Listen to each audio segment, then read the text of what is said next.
Mungu Baba ni wa kwanza mu maisha yetu. Mungu akaomba tena mtu pa dunia wa kwanza Adamu. Akazala tena mtoto wake mwanaume wa kwanza Yesu. Pia akaita tena mama alikuwa nyuma akampatia huduma. Mama ni wa pili sana. Bidii ya mama iko juu kuliko baba. Somo letu nasema mchungaji kuweza kanisa anapaswa kuwa na mazawadi 3 kubwa. Mchungaji kuweza kanisa kuongoza anapaswa kuwa na mazawadi 3. Ile mazawadi 3 aombe sana kile napaswa. Sababu ile mazawadi 3 shetani anafuta kichwani ya wachungaji. Utamona mwanzo yake, mwishoni ni vibaya. Wakorintho wa kwanza sura ya 12 na mstari wa 8 mpaka 9. Piko maneno ya mazawadi 3 mchungaji ataweza kuwa nayo. Zawadi ya kwanza ni zawadi ya akili. Akili ni mwanzo wa mbinguni. Ile Mungu anatembesha mbingu, anatembesha na dunia. Akili ni ile Yesu alikuwa anatembesha naye kwa maswali ningi alikuwa anapata pa dunia.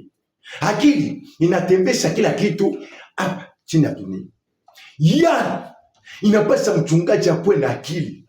Kuongoza watu kama ni 1000 kama ni ngapi haina kitu cha mzaa. Yani mtu wa akili inapasha kujua tongea nini, tafanya nini, tasema nini, hapa pana nini, hapa pana nini ongozaji. Yani watu wengi wachungaji wanakosa akili. Na kanisa la vurugu, na kanisa inadondoka, na kanisa nakosa kwa watakatifu.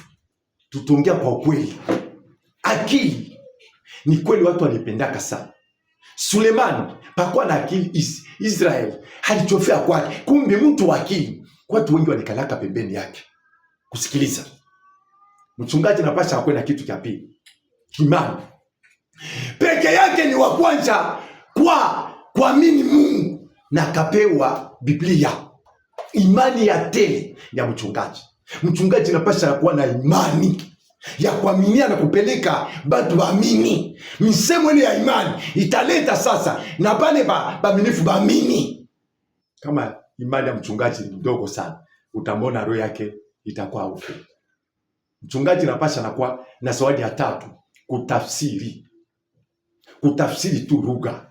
Lugha ikikwe lugha ya watu wanaongoza, lugha ya ndoto, lugha kila kitu, lugha tu. Sababu Mungu ni mtafsiri wa malugha zote ya dunia. Kama anakuwa na mazawadi 3, ile kanisa na kutumikisha kwa bidii na kuomba, ule mchungaji hawezi kufeli. Kanisa itatembea vizuri, kila kitu kitaweza kuwa sawa. Anishauri. Mungu tubariki. Amen.